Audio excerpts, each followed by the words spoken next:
¿Me escuchan? Buenas noches, doctora. Sí, le escuchamos. Sí, Ok, doctora. genial. Bueno, el día de hoy, chicos, vamos a estar desarrollando lo que sería hemorragia de posparto, ¿sí? Voy a compartir un ratito la pantalla.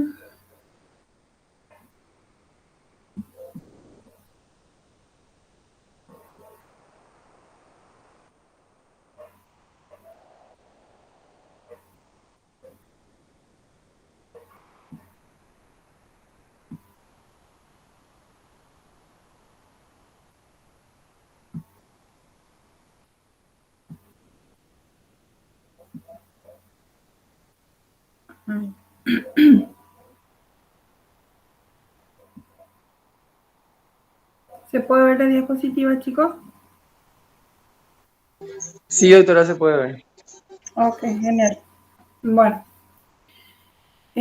como les dije, el día de hoy vamos a hablar un poquito de lo que sería hemorragia posparto y acompañado siempre de código rojo, ¿verdad? Que debemos manejar todos porque en estos casos debemos actuar rápidamente y generalmente cuando tenemos una urgencia, no, lo primero que hacemos es desesperarnos, corremos todos del mismo lado o nos chocamos todos y eso no debe pasar en caso de que se necesite actuar de manera rápida. Y para ello tenemos varios puntos que debemos tener en cuenta para que todo se pueda encaminar de la mejor manera, ¿sí? Bueno, antes de nada debemos saber que según la Organización Mundial de la Salud, las hemorragias obstétricas complica el 10,5% de los nacimientos a nivel del mundo, lo que en número absoluto sería más de 13,7 millones de mujeres que experimentan dicha complicación cada año. En Latinoamérica constituye la segunda causa de mortalidad materna con un porcentaje de 20% aproximadamente.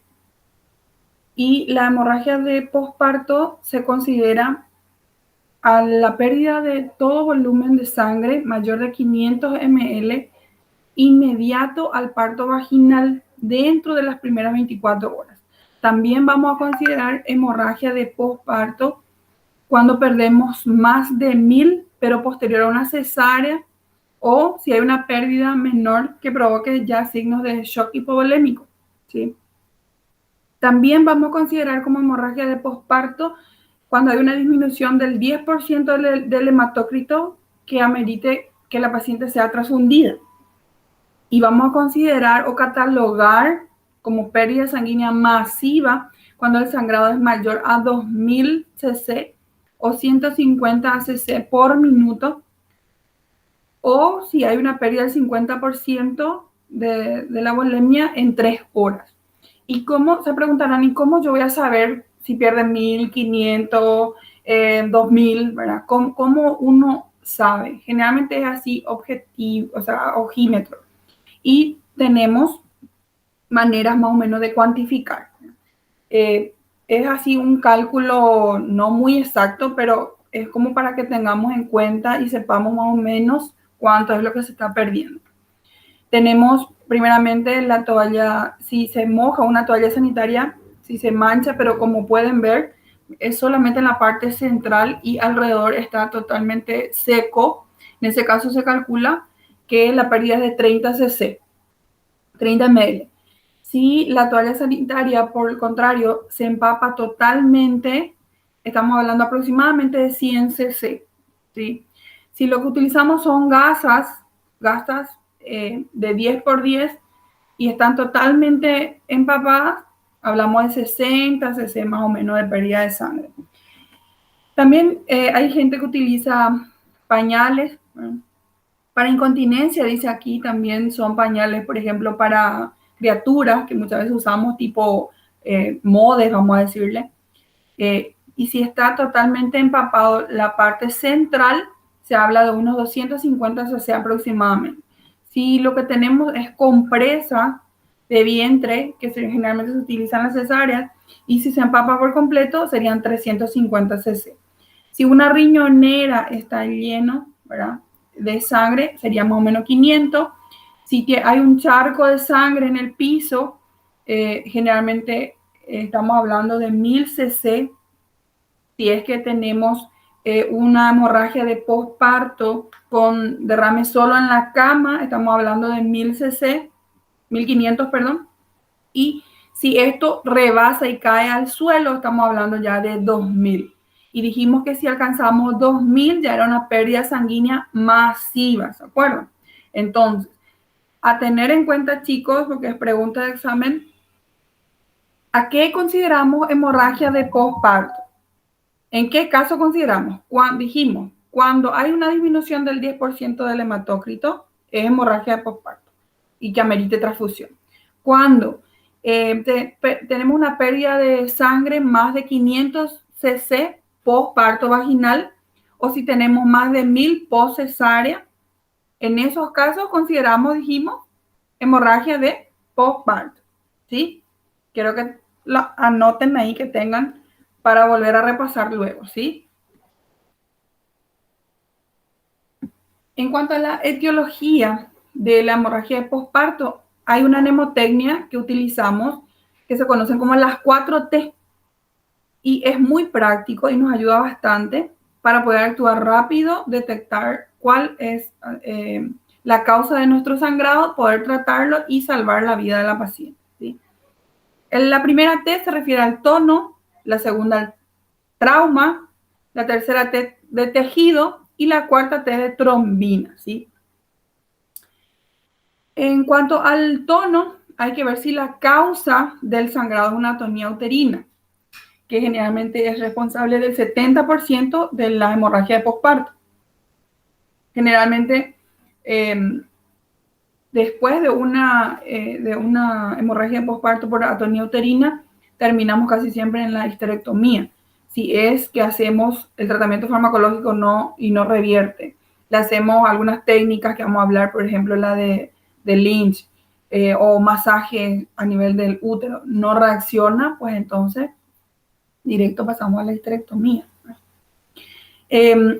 La segunda T dijimos que era de trauma, porque otra causa de sangrado, hemorragia postparto, puede ser las laceraciones, por ejemplo, un parto vaginal en avalancha, o fue complicado, un feto macrosómico que rebasó y reventó todo lo que es la vulva, puede haber hematomas o una inversión uterina o ruptura uterina, ¿verdad? Puede ser variadas las causas. Entonces tenemos tono, en caso de que sea una atonía, T de trauma, ¿verdad? Ya sea laceración, hematoma, inversión o ruptura del útero, T de tejido en caso de que haya quedado restos placentarios o estemos ante un acretismo placentario o la placenta se incrusta a nivel de la cicatriz anterior. Eso no podemos, evita, o sea, que hace que no se pueda expulsar nuestra placenta.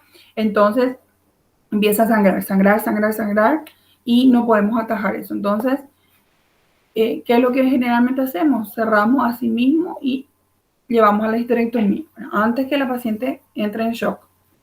Y la cuarta T es de trombina, ¿verdad? De las coagulopatías.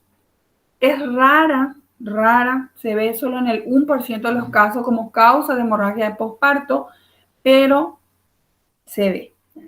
Entonces, la causa más frecuente de hemorragia de posparto suele ser en un 70% por atonía uterina, 20% traumas, 10% por resto placentario o acretismo, y solo 1% por las coagulopatías, la coagulopatía intravascular diseminada sobre todo.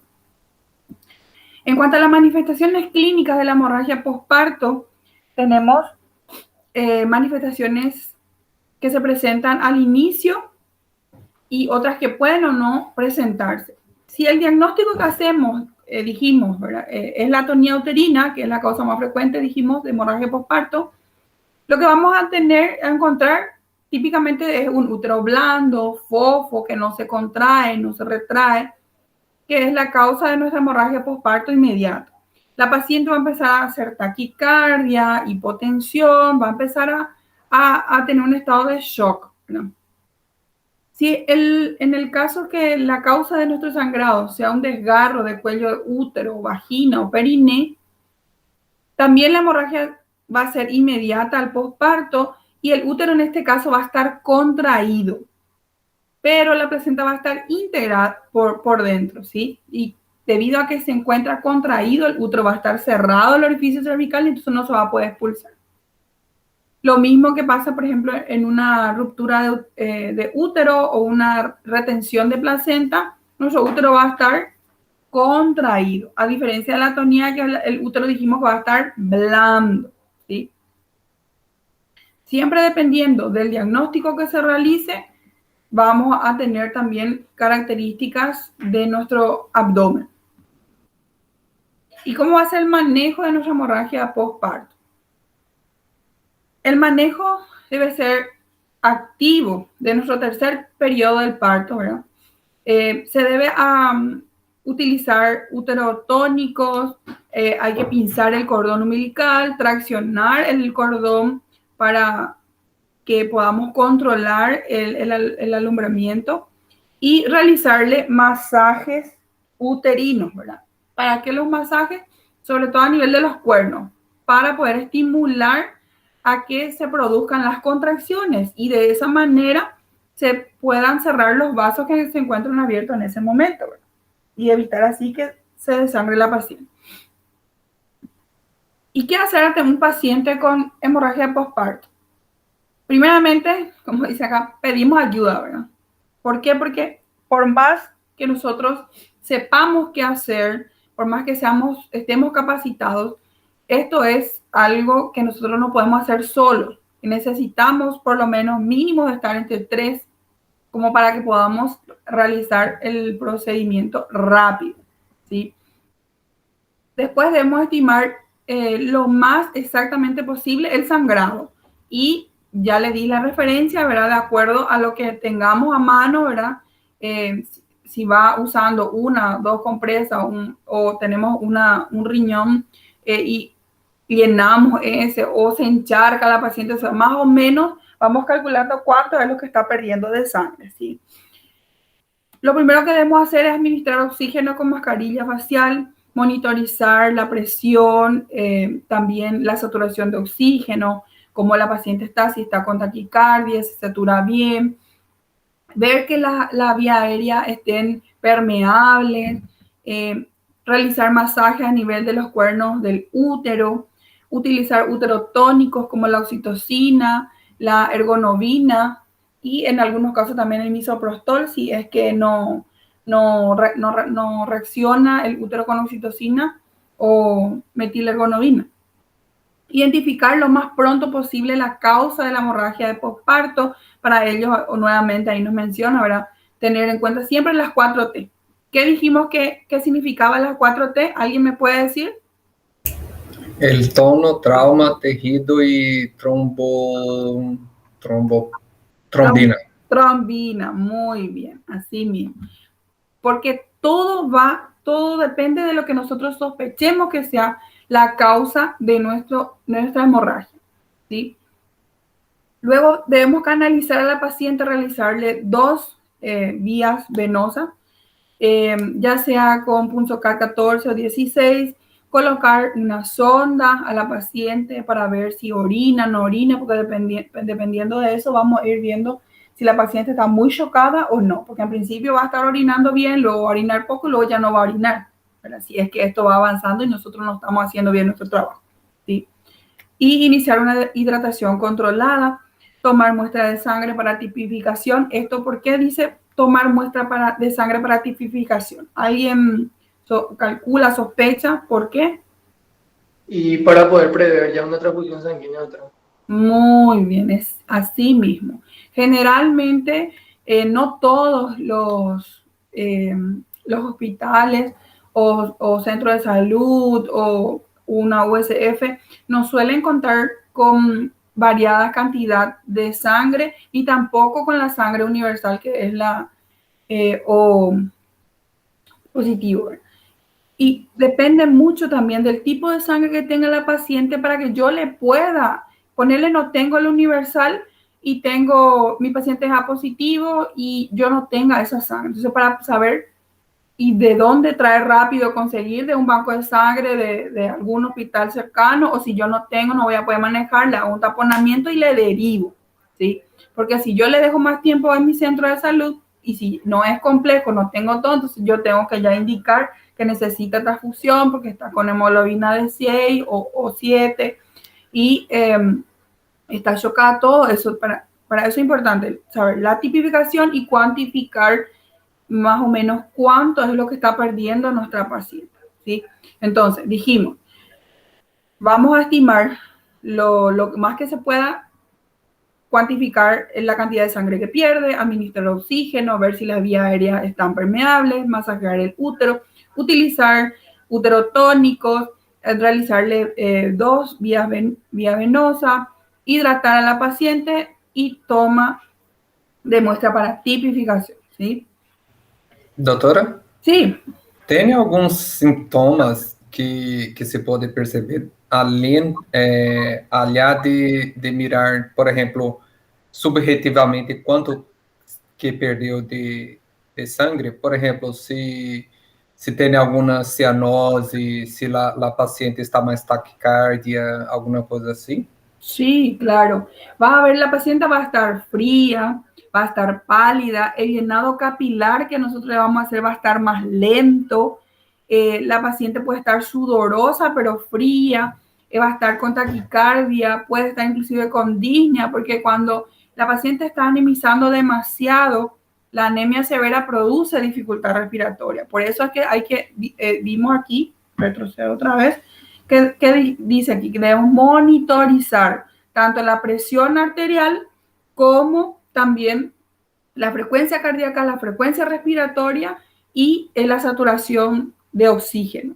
Todo eso es importante porque nos da parámetros, porque pueden muchas veces la paciente ya estar con una presión de 70 a 60 y te dicen, no, yo me siento bien y está empezando a hipotensar, veo que empieza a disminuir la saturación de oxígeno, yo la siento fría a la paciente, le hago el llenado capilar, la prueba del llenado capilar y veo que está lento, está blanca como un papel, pálida, me está diciendo que está sangrando de más.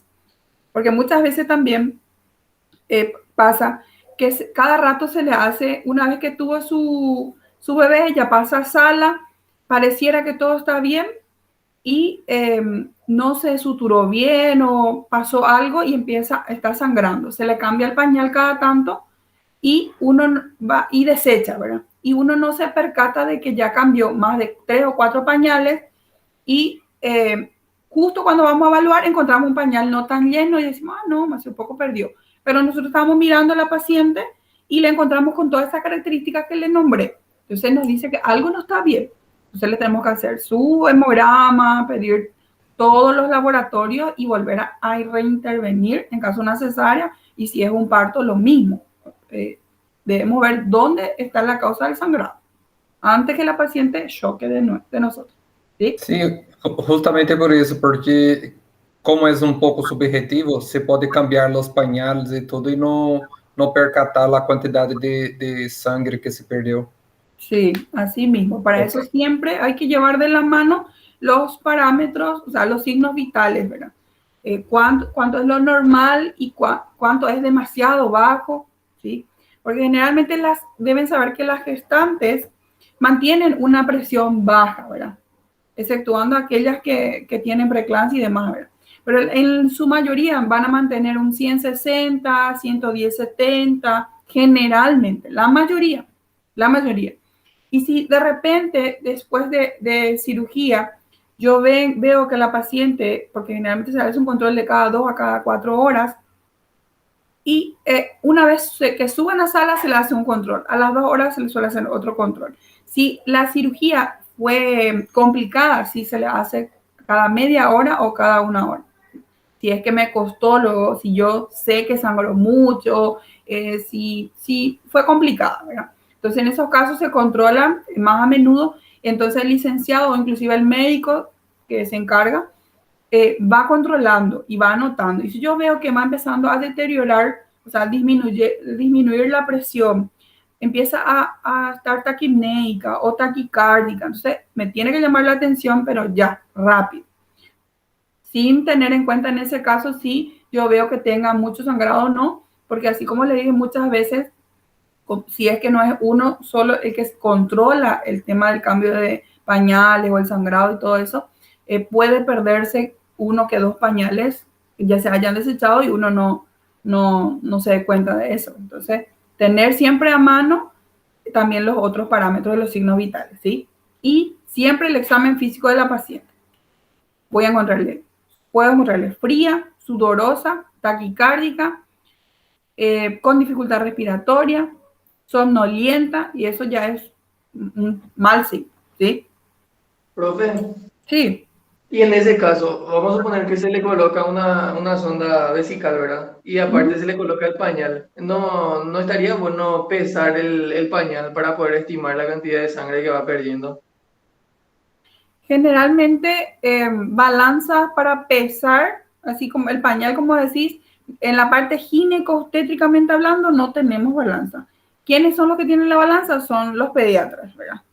Y mientras te vas a pediatría y volvés ya, por eso que generalmente es así a ojo, porque uno no va a perder el tiempo en ir a pesar para saber cuánto es lo que se pierde. Y si vos tenés sonda, la sonda tiene su catéter que va y se conecta a la bolsa colectora, entonces no dificulta cuantificar el sangrado que sale por vagina, o sea, no se va a mezclar con la orina, lo que te quiero decir. Y sí, justamente por eso, profe, hacía referencia al uso con la sonda vesical, porque si no usáramos sonda vesical, entonces se podría confundir la orina con la sangre perdida por vagina. Sí, en el caso de una cesárea usamos sí o sí la sonda. En el caso de un parto vaginal, sí no se usa sonda, ¿verdad? A menos que, no sé, se haya complicado de más. Pero generalmente no se usa sonda vesical y en ese caso se controla nomás la uretra y generalmente hacemos un taponcito con gasita o mecha vaginal o compresa, lo que tengamos, ¿verdad? Taponamos por arriba, ¿verdad? Lo que sería la uretra para poder corroborar. Pero se nota, es evidente cuando viene de vagina. Cuando es de uretra no es no es demasiado grande comparado con lo que viene de vagina. Es totalmente diferente. Es difícil que confunda porque siempre viene también, si viene de orina, es hematúrica la orina, pero no es así sangre lo que viene por la uretra, ¿sí? Gracias, doctora. Ok. Bueno, continuando, debemos mantener a la paciente en todo momento normotérmica. Nos ayuda también ponerle en una posición de Trendelenburg, que significa elevar más los miembros inferiores y un poquito más por debajo la cabeza, ¿sí? ¿Esto para qué? Con el objetivo de que el retorno venoso vaya a los órganos diana, ¿verdad? Que la sangre que se está perdiendo no afecte en demasía a los órganos más grandes o vitales del cuerpo, ¿sí? Hay que continuar siempre la infusión rápida de las soluciones cristalinas, se refiere al suero, y si hay signos de hipoxia o hipoperfusión grave, a pesar de que se le esté reponiendo, ¿verdad? Con sangre, con líquidos, perdón, hay que transfundir, ¿sí? Y hay Doctora, un tema, sí. ¿Usted quién acepta a los compañeros? Ahí el compañero Jorge está intentando entrar a la clase. No, José es el que acepta. Dale, gracias, profe. Dale. Bueno, estamos diciendo, nosotros tenemos el caso de nuestra paciente. ¿Qué dijimos que primero íbamos a hacer?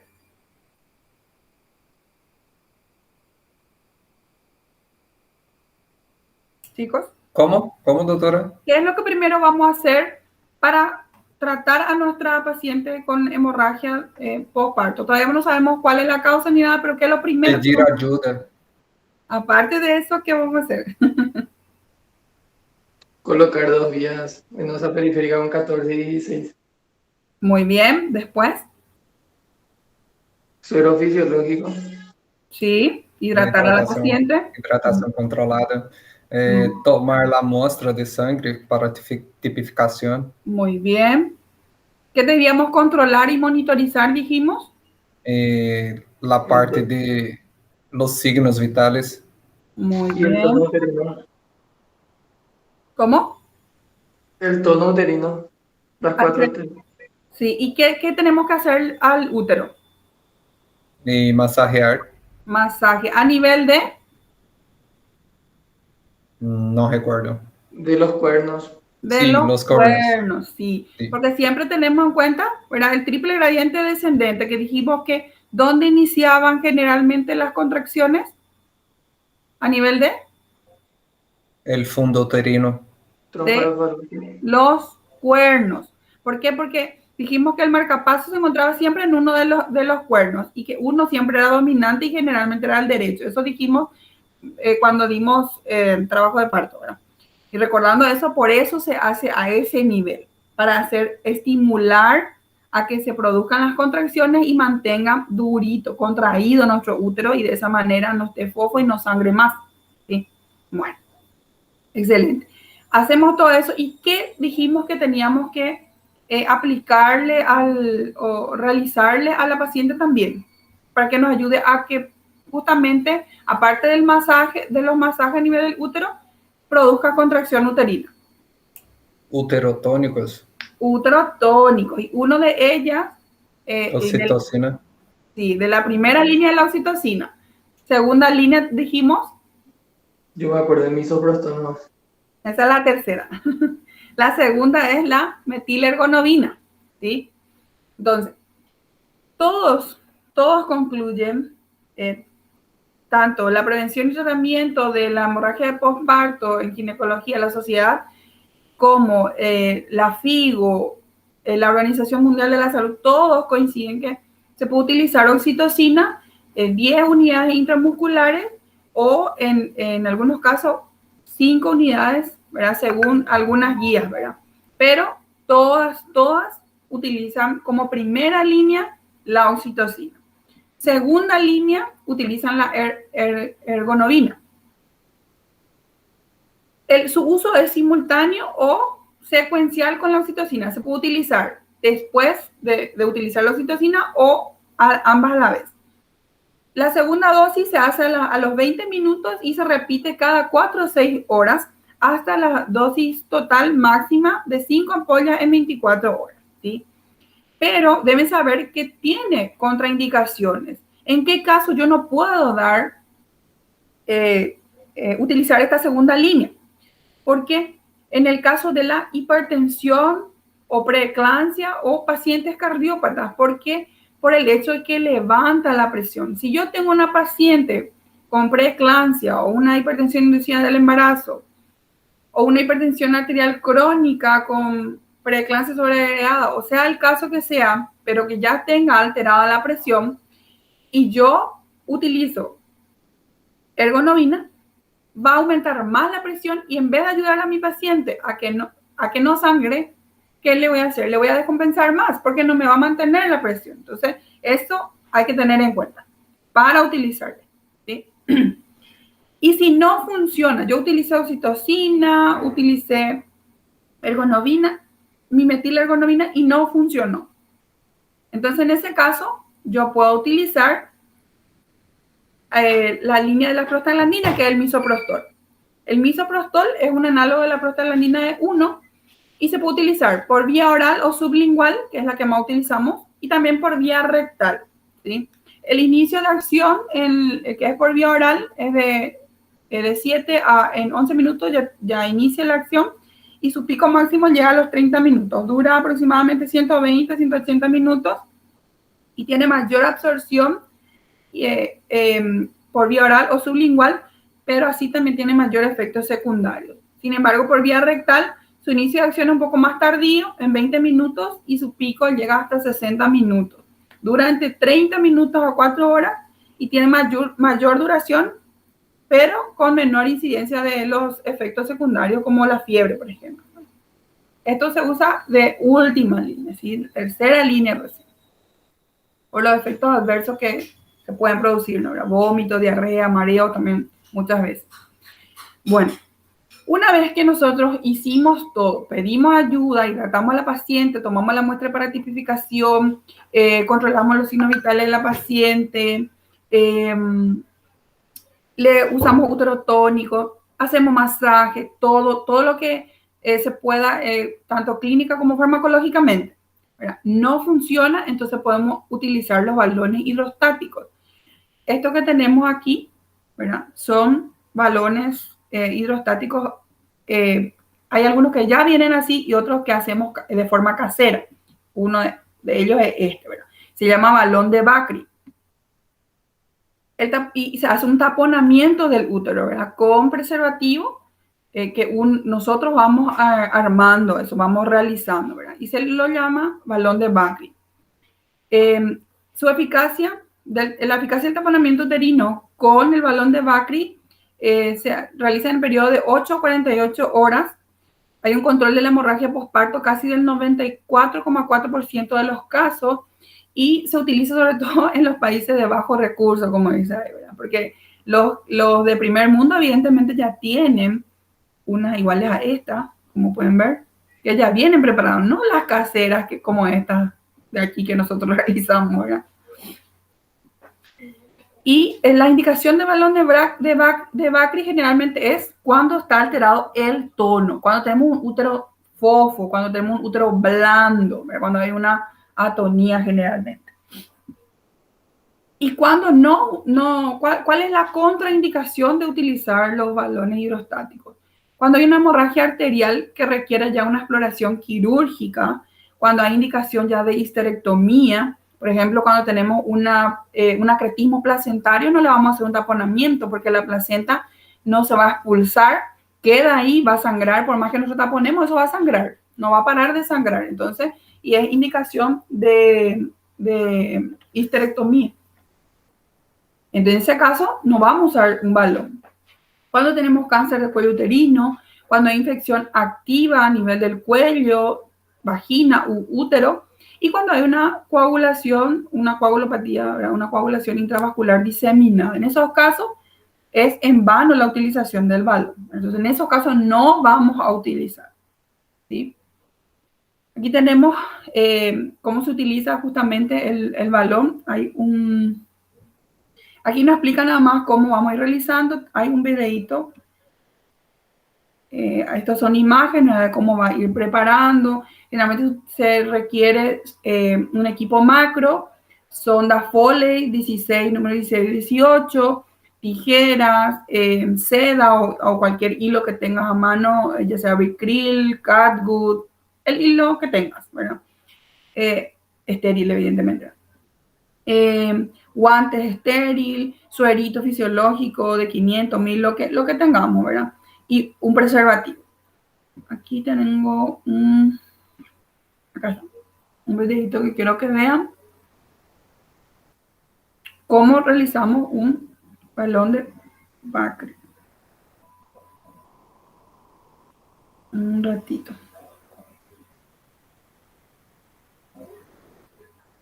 ¿Pueden ver el video que yo estoy tratando de proyectar? Sí, doctora. ¿Sí? Genial. Sí.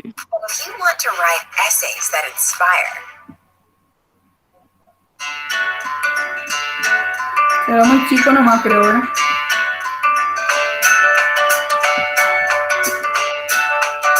Ahí. ¿Se ve, verdad? Sí, doctora. Sí, doctora.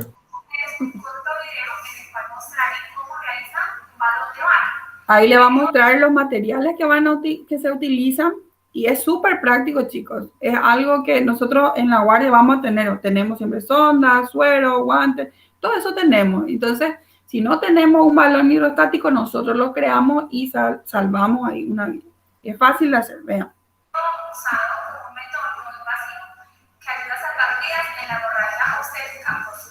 Para dicho balón vamos a necesitar un equipo de macrogotero, una bolsa de solución salina de 500 cc, una jeringa de 10 cc, un preservativo, cera, una tijera de tejidos y una sonda Foley número 16 o número 18. sonda Foley número 16 o número 18. Verificamos que la sonda esté funcionando. Se insufla el balón de la sonda para verificar esto. Como podemos ver, está funcionando. Posteriormente, tomamos el preservativo, lo abrimos completamente y se introduce dentro de la sonda de esta manera.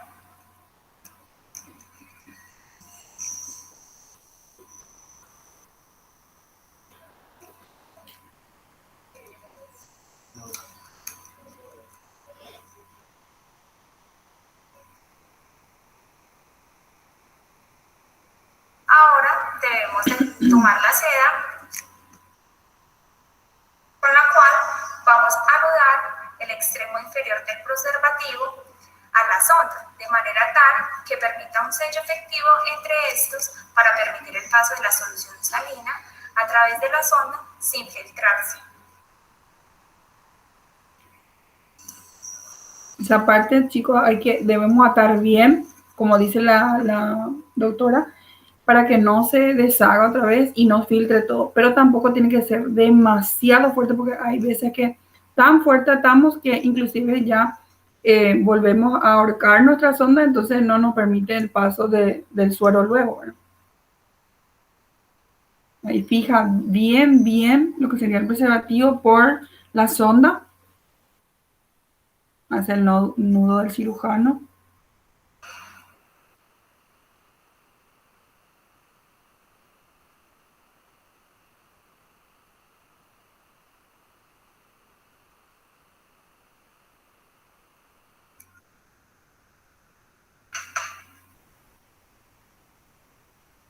Ven cómo lo fija súper bien.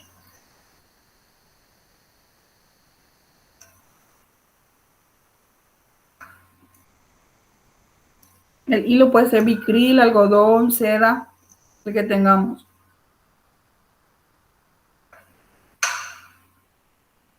Para llenar el balón de Bacri artesanal con solución salina se debe conectar a través de un equipo de velocrisis de macrobotella. Para conectar dicho equipo en la sonda se debe de hacer primero un corte en la parte inferior de esta tapa. ¿Por qué? Esto no es un sello exceso. Se debe de hacer primero un corte en la parte inferior de la tapa.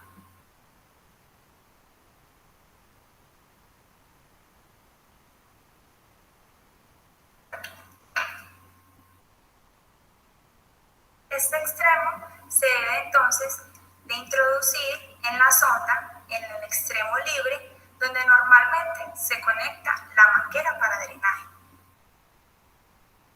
También se debe realizar un corte en la parte inferior del equipo.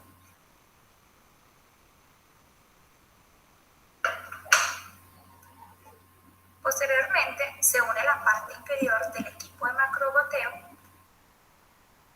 permitiendo un sello entre la sonda y el equipo de velocrisis. Finalmente, comprobamos su funcionalidad insertando 50 cc de solución salina para verificar que el balón no tenga ninguna fuga. Y lo que va a hacer es probar que no haya fuga a nivel de lo que preparamos, ¿verdad? Del preservativo que anudó bien ahí. Una vez que comprueba que no hay fuga, deja de cargar suerito en nuestro preservativo. ¿Por qué? Porque si nosotros cargamos, hacemos el globo, no vamos a poder meter por la vagina después. Ahí corrobora, ¿ven? Una vez que corrobora, ahí termina.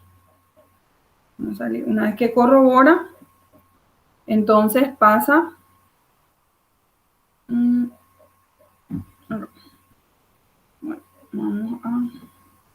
Una vez que corrobora la doctora que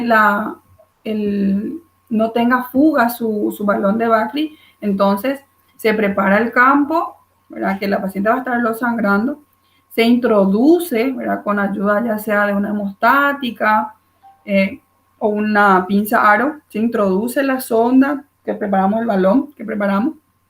Una vez que se introduce ahí, se empieza a cargar para que empiece a aumentar de tamaño, pero dentro ya de la cavidad uterina, ¿sí? Para que nos sirva después como un tapón. Lo que hacemos es un taponamiento a ese nivel. Bueno. Si hicimos, otra cosa que también se puede hacer son las suturas hemostáticas. Y en este caso, en la sutura hemostática tenemos la técnica de Lynch. Bueno, tenemos la de Lynch y la de Lynch modificada, ¿sí? Que consiste generalmente en realizar, acá tenemos, consiste en realizar a nivel de la rafia. Esta es la incisión que hacemos a nivel del segmento inferior en una cesárea. A 3 centímetros del borde inferior colocamos nuestro primer punto, pasamos todo y salimos a 3 centímetros por encima. Esto llevamos el hilo para que envuelva, como ven acá en esta imagen, todo lo que es a nivel del fondo del útero, ¿sí? Y vamos por la parte de atrás, volvemos a hacer otro punto y lo que hacemos es traer luego hacia el frente donde estaba nuestra rafia. Con esto, ¿qué obtenemos? Que nuestro útero se achicharre por completo y de esa manera se contraiga, ¿sí? Porque nuestro útero va a estar fofo, ¿sí? También lo que se puede hacer muchas veces es, en todo caso, ya una laparotomía de salvamento, ¿verdad? En ese caso, sí, ya la incisión se vuelve a abrir la paciente, pero ya la incisión va desde la apófisis sifoide hasta lo que sería casi la sínfisis del pubis. Se hace una mediana, sería una supra para infraumbilical la incisión, ¿sí? Esto se hace con el objetivo de valorar cuál es la causa del sangrado y si ya hay compromiso o comprometimiento abdominal y pélvico. En caso de que se halle hemoperitoneo, se hace un drenaje libre del mismo en la cavidad. Y podemos ver la técnica de Lynch. También les quiero mostrar. Este video nos muestra un ejemplo de la técnica de sutura de ¿Se ve? ¿Se ve, chicos? Sí, doctora, se ve bien. Sí. Posterior al cierre de la pared uterina, muy útil en caso de hemorragia posparto. Esta técnica se realiza después del cierre de la pared uterina y el primer punto atraviesa la histerorrafia en el borde derecho, como se va a mostrar en el siguiente video. Ya hemos pasado el primer punto a través de la histerorrafia en el ángulo derecho. Pasamos la sutura por encima del útero para realizar el segundo punto en la parte posterior. Se realiza en el eje longitudinal del útero, un punto transfixiante. En la parte posterior. Se fija, se aprieta y se realiza una tensión firme, apretando el útero. Ven, en esta parte, que no dice ahí, pero ven, esta hemostática, kosher, no se ve bien la punta, sostiene el extremo de donde inició el punto, ¿sí? Luego viene hacia otro punto en la parte posterior, porque esto va a empezar a estirar para achicharrar nuestro útero. Con la sutura de forma suave para que la sutura no vaya a cortar la pared uterina en la parte superior. Posteriormente realizamos un segundo punto en el borde posterior izquierdo, tensionando firmemente y pasando hasta la parte anterior para realizar nuestro último punto.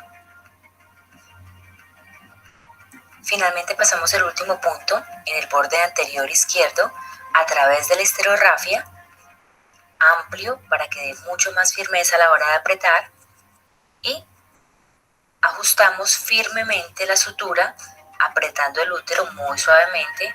Se insiste que el Vicryl puede llegar a cortar la pared uterina. Se utiliza una sutura cero para ayudar a que sea más grueso y sea menos traumático sobre el borde anterior del útero. Ven cómo va achicharrando prácticamente su útero. Y recalca que tiene que tener cuidado. Como se usa Vicryl, ¿verdad? En este caso utilizaron el número 0. Es muy cortante el Vicryl, entonces puede rebanar en vez de ayudar a que achicharre, no sangre más para que se contraiga. Nosotros sí, es que con el Vicryl tenemos demasiado fuerte, estiramos demasiado fuerte, va a romper nuestro útero y en vez de ayudar, nosotros vamos a hacer que sangre más. Entonces, hay que tener cuidado con eso, ¿sí?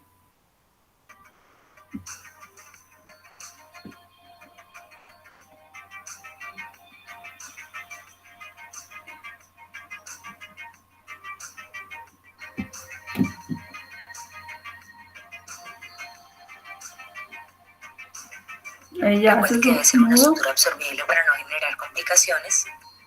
Y finalmente nuestro útero nos queda de esta forma con adecuado tono para ingresar de nuevo a la cavidad abdominal.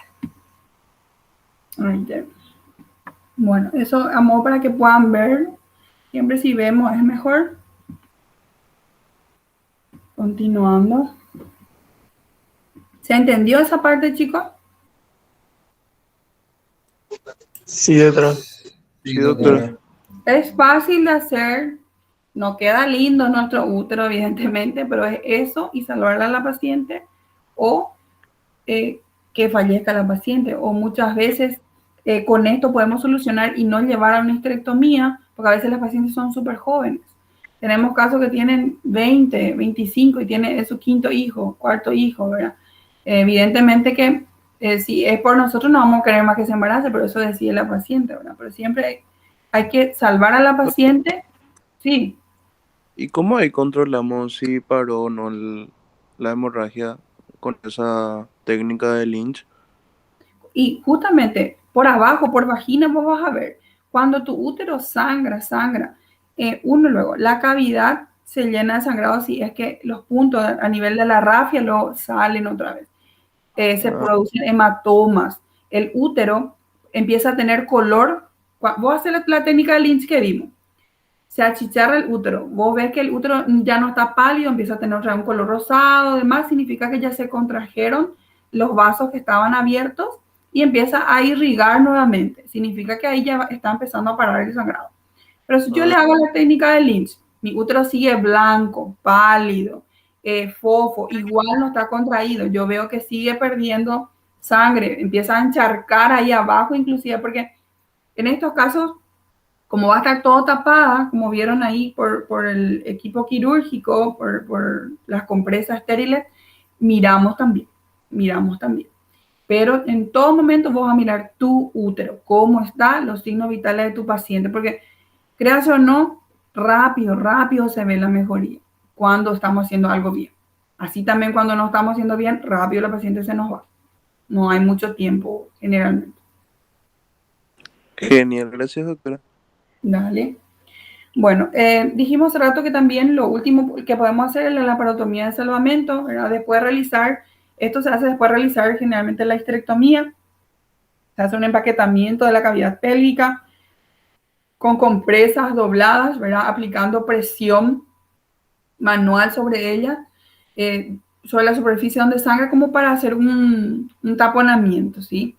Generalmente en estos casos se utilizan 6 a 7 o más compresas, ¿verdad? Para que tenga ejercer una buena presión. Y se tapa con el epiplom. Este es el epiplom, debajo están las 6, 7 gasas y se hace presión, se ejerce presión. Solamente que esto no, al menos a mí no me gusta hacerlo demasiado porque muchas veces no resulta. ¿Ya? Se empapa todas las compresas y vos tapas todo, no es, entonces al final es perjudicial. Te deja el abdomen abierto, tenés que volver a controlar después, ¿verdad? Si mejoró o no mejoró. Doctora, sí. ¿el abdomen se queda abierto hasta que se controla? No, vos vas controlando, vos dejas abierto, pero ahí vos estás mirando, vos no salís de quirófano hasta que eso pare. Vos le haces presión, vos le pones tus 6, 7 compresas, tapás con el piplón, ¿verdad? Y poner la mano sobre ella y ejercer presión. Esa presión está ahí. Y mientras está abierto, vos no cerrás todavía nada, vos no puedes cerrar con compresas adentro. Bueno, y por curiosidad, más o menos, ¿cuánto tiempo? Y todo depende de cuán rápido evoluciona la paciente. Hay veces que no tarda mucho. Hay veces que ponerle que en 15 minutos ya la paciente deja de sangrar, porque por Bueno, congestión se coagula y súper bien. Empezás a ver que satura mejor, porque igual, por más que va a estar con oxígeno y demás, ves que la presión empieza a subir, porque generalmente la paciente está súper hipotensa, súper, está 6,5, 7,5 la presión, ¿verdad? Entonces, vos cuando empezás a ver que hay un poquito más de mejoría, entonces vos vas revisando otra vez. Si vos al mover otra vez tus compresas ves que vuelve a sangrar, entonces vos sabés que esto no va a ir mucho. perfecto. Gracias, doctora. ¿Y qué se hace en ese sentido ahí, doctora, si no funcionaron la compresa y ya sacaste todo? Si vos ya sacaste tu útero, sacaste todo, sangre, vos tenés que ver dónde está sangrando. Si es un vaso grande, trata de ligar. Si no es un vaso, busca, porque generalmente chinchu, o sea, el intestino está ahí. Tenés que tratar de ver que no se haya lastimado, dañado también el intestino. Ahí ya muchas veces si es que se laceró o se lastimó vejiga o cualquier otro órgano ahí, entonces ya es multidisciplinario. Ya pedí ayuda también del cirujano, del urólogo, y entre todos van viendo dónde es, que muchas veces inclusive se usan contraste, medio contraste, para ver si, por ejemplo, es la vejiga la que se lesionó y está sangrando. Se mira la bolsa colectora si la sangre sale, si la orina sale hematúrica. Pero vos vas buscando la cosa, porque vos no le puedes dejar a tu paciente. Generalmente cuando vas a hacer esta compresión, vos sabes qué es lo que está sangrando. Pero muchas veces vos preferís comprimir, porque muchas veces con eso pasa. Si no pasa, le das punto hasta que pare. O para el sangrado o para la paciente, ¿no? Por eso es jodido. Rápido hay que actuar. Sí, ¿Sí? sí, entiendo. Gracias. Okay. Dale. Bueno, también cuando hay una hemorragia masiva, cuando estamos ante una hemorragia de posparto, la paciente ya la estabilizamos, salvamos, le hicimos ya sea el tapón, el balón, el taponamiento uterino con el balón, o le hicimos la sutura de Lynch, o sea el caso que hayamos realizado, de igual manera la paciente debe después tener el traje anti-shock no neumático, ¿sí? Que es el TAN-NAS. Este traje es el que están viendo aquí, ¿verdad? Hay que aplicar para que se produzca una contrapresión circunferencial, ¿verdad? A nivel del abdomen. Esto aprieta súper fuerte, también a nivel de los miembros inferiores. Todo esto como para que ejerza presión y toda la sangre vaya para arriba, ¿sí? Por eso que también a la paciente se le pone generalmente en tren de Lemburg, como les dije hace rato. Porque de esa manera se disminuye la pérdida de sangre y revierte el choque que tiene la paciente, y se va la sangre a los órganos vitales para aumentar la precarga de esos órganos vitales justamente, ¿verdad? Para que no pierdan vitalidad y la paciente no tenga después fallos multiorgánicos. Otra vez recordamos, ¿verdad? Que la hemorragia postparto se trata según la causa, y para ello utilizamos la mnemotecnia de las 4T que dijimos, ¿sí? Y activamos el código rojo en estos casos. ¿Cómo vamos a activar? Debemos de generalmente primero saber en qué clase más o menos estaría nuestra paciente en el estado de shock. Clase 1, 2, 3 o 4. ¿Sí? También se diferencia por color y por la cantidad de sangre que han perdido, ¿verdad? Si es más de 750, estamos en una clase 1. De 750 a 1500 ya es clase 2, de 1500 a 2000 clase 3 y más de 2000 clase 4, ¿sí? Se tiene en cuenta también la frecuencia cardíaca, la presión arterial, la frecuencia respiratoria, ¿verdad? A medida que va aumentando la frecuencia cardíaca, la frecuencia respiratoria, entonces se va agravando. Sin embargo, la presión en la clase 1 y 2 se mantiene normal, sin embargo, en la 3 y 4 ya están disminuyendo. Lo mismo pasa con la diuresis. Generalmente orina más de 30 ml por hora en la clase 1, clase 2. En la clase 3 ya orina menos y en la clase 4 ya no orina, ¿sí? Generalmente en la clase 1 y 2 solamente se le hidrata. En la clase 3, 4 ya se le hidrata y sí o sí necesita ya transfusión. Y la secuencia del tiempo que tenemos que tener es primordial. Generalmente nuestro código rojo inicia del tiempo 0. Ahí se activa el código rojo. Si se activa de forma rápida, tenemos una efectividad del 100%. Luego pasamos del tiempo 1 a 20 minutos, donde nosotros tenemos que reanimar a la paciente y hacer una sospecha diagnóstica, para que dentro del minuto 20 y 60 podamos estabilizar a la paciente, y del tiempo 60 en adelante ya un manejo más avanzado, ¿sí? Pero para ello debemos saber cuáles son los componentes básicos del código rojo. Primeramente, un manejo óptimo del tiempo. No tenemos que perder tiempo, y para ello debemos comunicarnos con nuestros pares, ¿no? Hay que hacer una resucitación adecuada, utilizar cristaloides y, si se necesita, transfusión, trabajar en equipo, utilizar las maniobras adecuadas para el control de la hemorragia y, sobre todo, investigar siempre la causa de forma rápida, ¿sí? Hay que activar el código rojo, como dijimos, en el minuto 0, reanimar y diagnosticar a la paciente cuál es la causa de nuestro sangrado dentro del primer minuto hasta los 20, de los 20 a 60 minutos hacer un tratamiento dirigido, y ya más de 60 minutos un manejo avanzado. Las acciones a realizar en el minuto 0: activar el código rojo, o sea, pedir ayuda, alertar a los laboratorios, banco de sangre, como les dije, si es que se dispone o no del donador universal. Generalmente se tiene que contar con 2 a 4 unidades de glóbulos rojos concentrados, se tiene que tener plasma, tratar de prever todo.